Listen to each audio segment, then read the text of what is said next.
જય સ્વામિનારાયણ વિદ્યાર્થી મિત્રો, બાયોલોજી ઈ વિદ્યાના ક્લાસની અંદર આપનું હાર્દિક સ્વાગત છે. 11 સાયન્સ ચેપ્ટર નંબર 18 દેહજળ અને પરિવહન, એનો ટોપિક છે 18.6. આ ચેપ્ટરનો લાસ્ટ ટોપિક અને આ વિડીયો દ્વારા આ ચેપ્ટરના ટોપિક દ્વારા આ ચેપ્ટરને વિરામ આપીશું, એટલે કે આ ચેપ્ટર કમ્પ્લીટ થાય છે. લાસ્ટ ટોપિકની અંદર છે પરિવહન તંત્રની અનિયમિતતાઓ. કઈ અનિયમિતતાઓ છે? એટલે કે પરિવહન તંત્ર એટલે આપણું જે દેહજળ છે, એટલે કે બ્લડ સર્ક્યુલેશન છે ને, એની અંદર થતા ડિસીઝ એટલે કે રોગો, એટલે કે હાર્ટ રિલેટેડ કઈ ખામીઓ છે એની આપણે સમજ લેવાની છે. તો એવી 4 અનિયમિતતાઓ છે. એક છે હાઇપરટેન્શન, બીજી છે હૃદય ધમની રોગ, ત્રીજી છે એન્જાઇના અને ચોથી છે હૃદયનું નિષ્ફળ જવું. આ 4 અનિયમિતતાઓને વારાફરતી સમજી લઈએ. પહેલી છે હાઇપરટેન્શન. હાઇપરટેન્શન એટલે શું?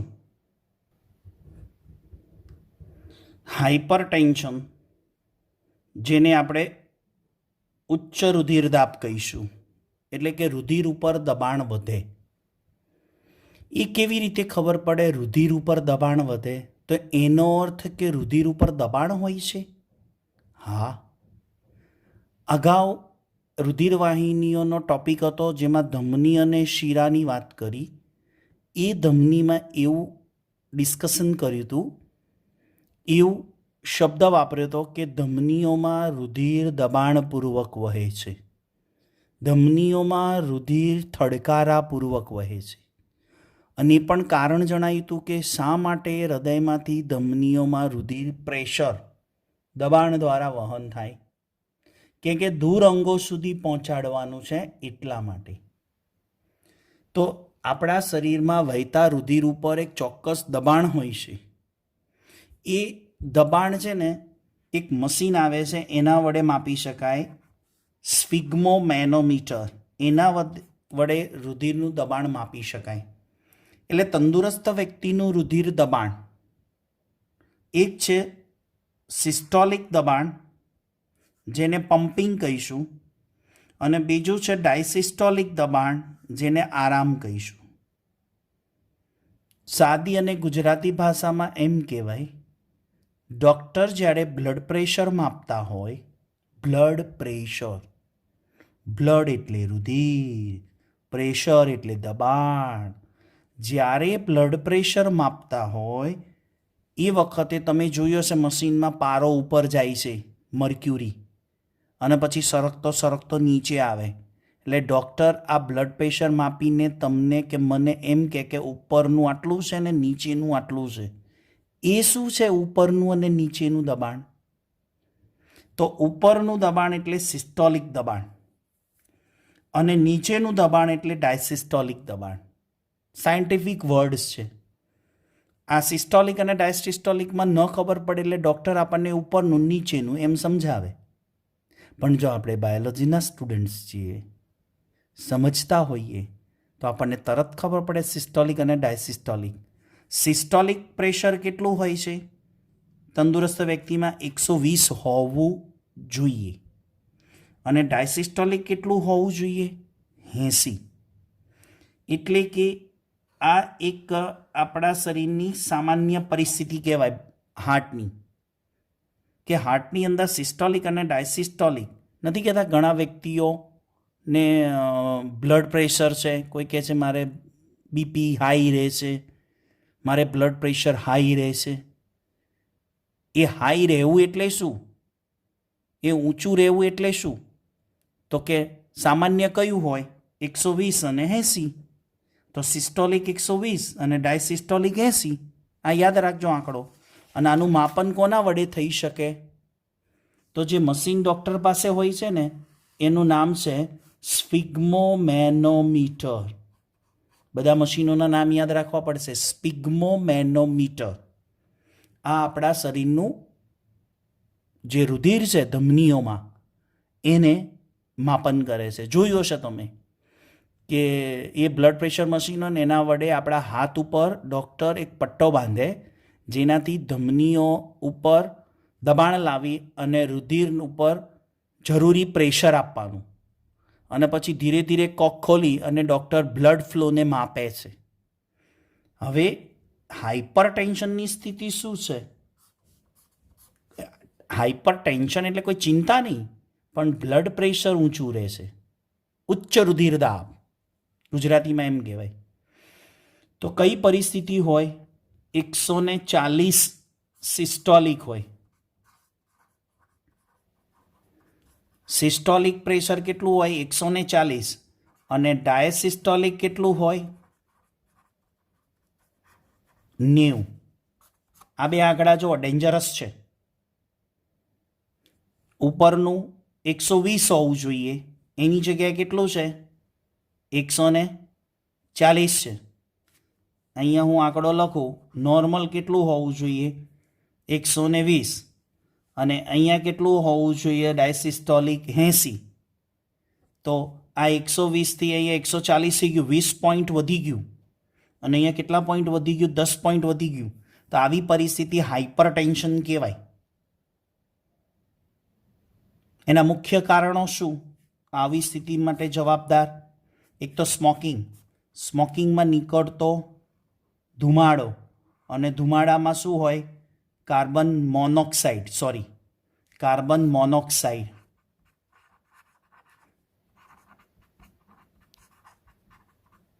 સિગારેટના ધુમાડામાં કાર્બન મોનોક્સાઇડ હોય, અને એ કાર્બન મોનોક્સાઇડ આપણા શ્વાસમાં જાય ને એટલે રક્તકણ સાથે જોડાય.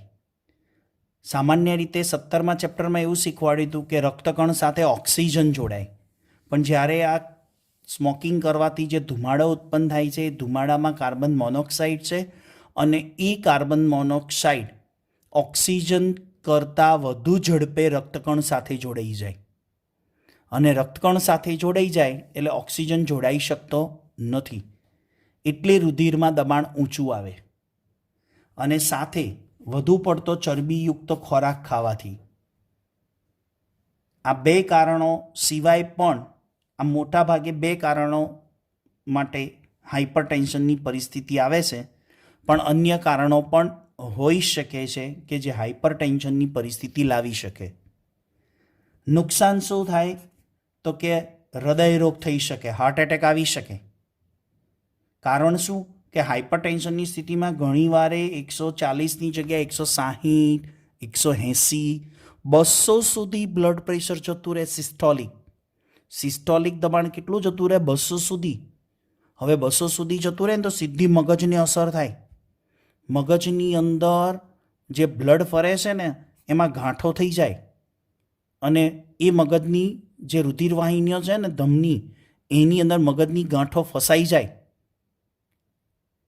એટલે મગજને પૂરતો ઓક્સિજન ન મળે, એના કારણે વ્યક્તિ પેરાલિસિસ થઈ જાય છે, કોમામાં જતો રહે. આને કારણે હાઇપરટેન્શનની સ્થિતિ જો 200 સુધી જતી રહે ને એને કારણે ઘણીવાર બ્રેઇન સ્ટ્રોક આવે, જેથી વ્યક્તિ કોમામાં જતો રહે. આ બધી પરિસ્થિતિ છે હાઇપરટેન્શન. એટલે રિલેક્સ, નોર્મલ, અને ખાવા પીવા ઉપર ધ્યાન રાખવું, અને નો સ્મોકિંગ અને નો લિપિડ.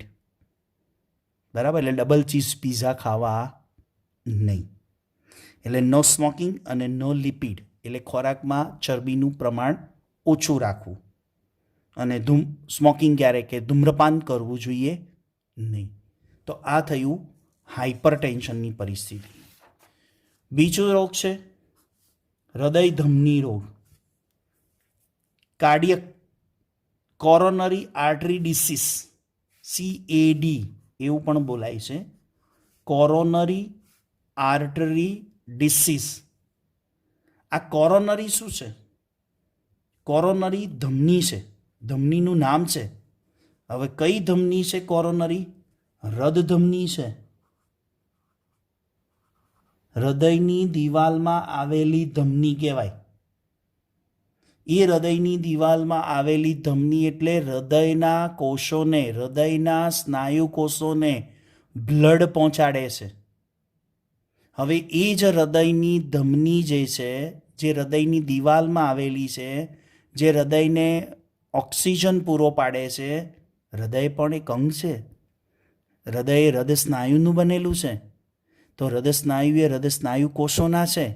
એ સ્નાયુ કોષોની અંદર પણ ઓક્સિજન પહોંચે તો શ્વસન ક્રિયા થાય, ગ્લુકોઝનું દહન થાય, એટીપી ઉત્પન્ન થાય અને એટીપીથી સ્નાયુ કોષો વર્કિંગ કરે, ક્રિયાશીલ રહે, તો જ હૃદય ધબકી શકે. સમજાય છે? રિવાઇન્ડ કરીને ફરી સાંભળજો, 2-3 વાર સાંભળજો. એટલે હૃદય ધમનીની અંદર આ રોગ થાય છે. શું છે એનું બીજું નામ છે એથેરોસ્ક્લેરોસિસ. એથેરોસ્ક્લેરોસિસ અથવા તો એને ડૉક્ટરની ભાષામાં એને સાયલેન્ટ કિલર પણ કહેવાય છે, મુકઘાતક. કેમ મુકઘાતક કહેવાય? કેમ સાયલેન્ટ કિલર કહેવાય? આ રોગ થાય છે ને ત્યારે ખ્યાલ આવતો નથી, પણ આ રોગ થઈ ગયા પછી ખબર પડે છે. અને આ રોગ થઈ ગયા પછી ક્યારે ખબર પડે? જ્યારે એકાએક એટેક આવે, હાર્ટ એટેક આવે ને, ત્યારે ડૉક્ટર હૃદયનો એક્સરે પાડે, એટલે કે હૃદયનું અંદરથી બધું જુએ, જેને આપણે એમ કહેવાય કે હૃદયની એન્જિયોગ્રાફી કરે. એટલે કે હૃદયમાં કઈ જગ્યાએ ધમની બંધ થઈ ગઈ છે. તમે સાંભળ્યું હશે કે પેલા ભાઈ હતા ને, એમની ધમની બ્લોક થઈ ગઈ હતી, બ્લોકેજ છે. એ બ્લોકેજ એટલે જ ધમનીઓમાં બ્લોકેજ એટલે જ એથેરોસ્ક્લેરોસિસ, સાયલેન્ટ કિલર. ઘણીવાર વ્યક્તિ ધામમાં પહોંચી જાય ને, કે ઉપડી જાય ને, મૃત્યુ પામે ને, પછી ડૉક્ટર કહે ને કે આપણે કહીએ ને કે કેમ અચાનક જ સર આવું હાર્ટ એટેક આવી ગયો ને આવું થયું, તો ડૉક્ટર જ્યારે એનું નિદાન કરે ને ત્યારે કહે કે અંદર ધીમે ધીમે ધીમે ધમનીઓના પોલાણ સાંકડા થઈ ગયા હતા. હું જસ્ટ એક ઉદાહરણ આપું. આપણે ઘરમાં પાણીની લાઈન આવે છે ને, એ પાણીની લાઈનની અંદર ગેલ્વેનાઇઝની પાઇપ એટલે લોખંડની પાઇપ પહેલાં વપરાતી હતી. અત્યારે હવે તો કોઈ વાપરતું જ નથી. ગેલ્વેનાઇઝની જે પાઇપ વપરાય ને, એટલે એમાં આપણા પાણીમાં જે ક્ષાર હોય ને, એ ક્ષારને કારણે ગેલ્વેનાઇઝ એટલે કે લોખંડ ધીમે ધીમે ખવાય, અને એને કારણે આપણે પાઇપની અંદર ક્ષાર જમા થઈ જાય, એટલે આપણે નળમાં પાણી ઓછું આવે. એટલે આપણે પ્લમ્બરને બોલાવીએ, એટલે પ્લમ્બર એમ કે પાણીની પાઇપ બદલવી પડશે, અંદર ઘણો બધો ક્ષાર જમા થઈ ગયો છે. બસ આ સિદ્ધાંત ઉપર આપણી ધમનીની અંદર એવો ક્ષાર જમા થઈ જાય છે, જેથી હૃદયની દિવાલ સુધી રુધિર પહોંચી શકતું નથી. તો લક્ષણ શું છે કે ધમનીઓના પોલાણ સાંકડા બની જાય, એટલે રુધિર ઉપર દબાણ વધી જાય. કેવી રીતે? તો એક જસ્ટ આઈડિયા આપું કે આ આપણા ધમનીનું પોલાણ છે, બરાબર? આ ધમની છે, કોરોનરી આર્ટરીઝ છે. ધમની આડા છેદમાં બતાવી છે, એનું બાહ્ય, અંતઃ આવરણ અને મધ્ય આવરણ ખ્યાલ છે, જોઈ ગયા ને? બસ એ ધમની છે આ. હવે આ ધમનીમાં અહીંયા ધીરે ધીરે બધો કોલેસ્ટ્રેરોલ જમા થાય, ક્ષાર જમા થાય. જે કોલેસ્ટ્રેરોલ એટલે નકામો કોલેસ્ટ્રેરોલ છે. તો ધમનીનું પોલાણ પહેલાં મોટું હતું, પણ ધીમે ધીમે એમાં વધુ પડતો ચરબીયુક્ત ખોરાક ખાવાથી કોલેસ્ટ્રેરોલ, જે ખરાબ કોલેસ્ટ્રેરોલ ઉત્પન્ન થાય છે, બેડ કોલેસ્ટ્રેરોલ નકામો છે, જેના કારણે અહીંયા આ બધા ક્ષાર ભેગા થઈ ગયા. એને કારણે તમે જોઈ શકો છો એ બધા ક્ષાર એટલે કયા? કેલ્શિયમ, ચરબી, કોલેસ્ટ્રેરોલ અને તંતુમય પેશીઓની જમાવટ. તો આ બધું જમા થઈ ગયું, તો ધમનીનો વેહ શું થયો? જો ધમનીનું પોલાણ શું થઈ ગયું? સાંકડું થઈ ગયું ને, કે અહીંયા આ બધું જમા થઈ ગયું, એટલે ધમનીનું પોલાણ આખું આ સાંકડું થઈ ગયું, જેમાંથી આ પોલાણમાંથી બ્લડનું સર્ક્યુલેશન થાય, એટલે બ્લડ ઉપર શું આવે? પ્રેશર આવે, એટલે રુધિર દબાણ ઊંચું જતું રહે.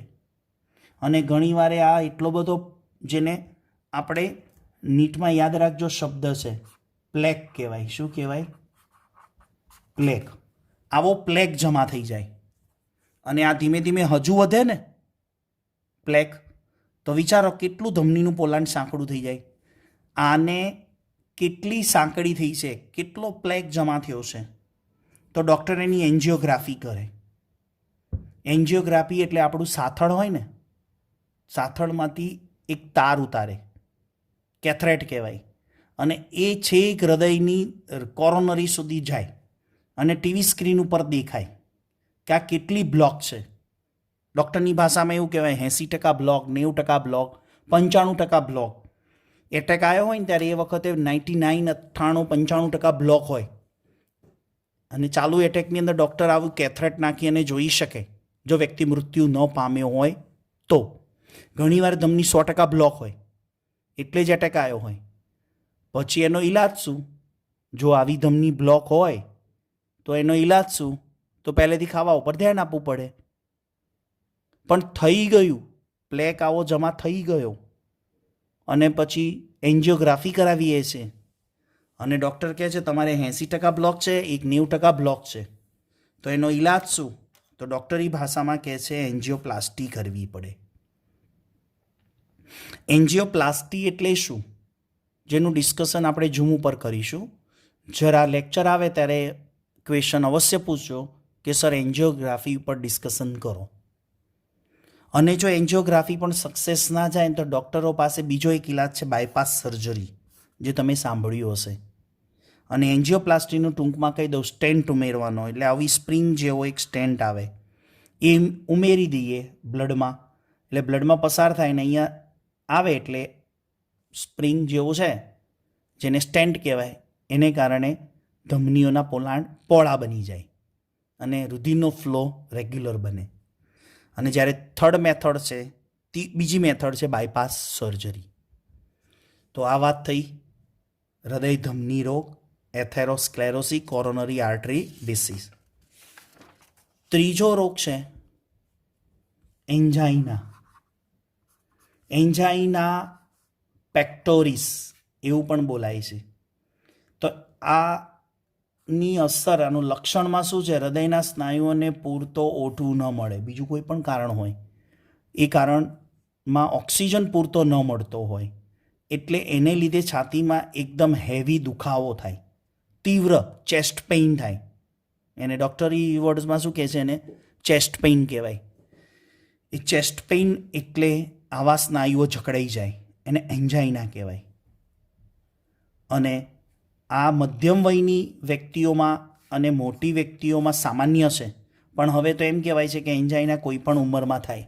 કેમ કે આજના બધા ફૂડ એવા થઈ ગયા, આજનું પોલ્યુશન એવું થઈ ગયું, આજનું વાતાવરણ એવું થઈ ગયું, જેને કારણે આ એન્જાઇના કોઈ પણ વ્યક્તિમાં થઈ શકે છે. પહેલાં એવું હતું કે મધ્યમ એટલે 50, 60, 70, 80 ઉપર હોય એને જ થાય, પણ હવે તો આ કોઈ પણ ઉંમરમાં થઈ શકે છે.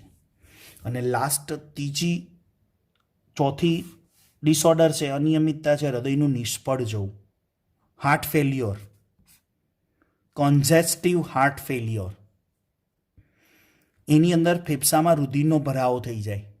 જો ફેફસા આગળ ફુફ્ફુસ ધમની અને ફુફ્ફુસ શિરા કહીએ ને, એના દ્વારા ફેફસાની અંદર રુધિરમાં ભરાવો થઈ જાય. ફેફસાની અંદર નહીં, પણ ફેફસા આગળ જતી રુધિરવાહિનીઓ અને શિરાઓ છે ને, એમાં બ્લડ ક્લોટ થઈ જાય અને સ્થિતિ કે હૃદયને જરૂરિયાત પ્રમાણે રુધિર ન મળે. હવે જ્યારે ફુફ્ફુસ ધમની બોલીએ છીએ, ફુફ્ફુસ શિરા છે, એ ફુફ્ફુસ શિરામાં રુધિર બ્લોક થાય છે. એટલે કે ફેફસામાંથી રુધિર હૃદય તરફ આગળ આવતું અટકે છે. એટલે હૃદયને પૂરતા પ્રમાણમાં રુધિર ન મળે તો હૃદય ધબકવાનું બંધ કરે છે. આને કારણે હાર્ટ ફેલ પણ જાય. આ તો બધા અલગ અલગ ટેસ્ટ છે, નિદાન છે. વ્યક્તિને હાર્ટ રિલેટેડ ઘણી બધી બીમારીઓ છે. એમાંની હાર્ટ રિલેટેડ બીમારીમાં 4 બીમારીઓ અહીંયા આપણે સમજ્યા. એક હાઇપરટેન્શનની પરિસ્થિતિમાં પણ હાર્ટને નુકસાન થાય. બીજું જોઈ ગયા આપણે કોરોનરી આર્ટરી ડિસીઝથી પણ હાર્ટને નુકસાન થાય, એન્જાઇના વડે, અને હાર્ટ ફેલ્યોર. આશા રાખું છું કે આ વિડીયો દ્વારા તમને આ ટૉપિકની અંદર ખ્યાલ આવ્યો હશે. આ ટૉપિકના અંતમાં આ ટૉપિક પત્યા પછી આ ચેપ્ટરનો અંત આવે છે અને નવા ચેપ્ટરનો પ્રારંભ થશે. તો આવતા વિડીયો લેક્ચર સુધી સૌ વિદ્યાર્થી મિત્રોને HP સરના જય સ્વામિનારાયણ.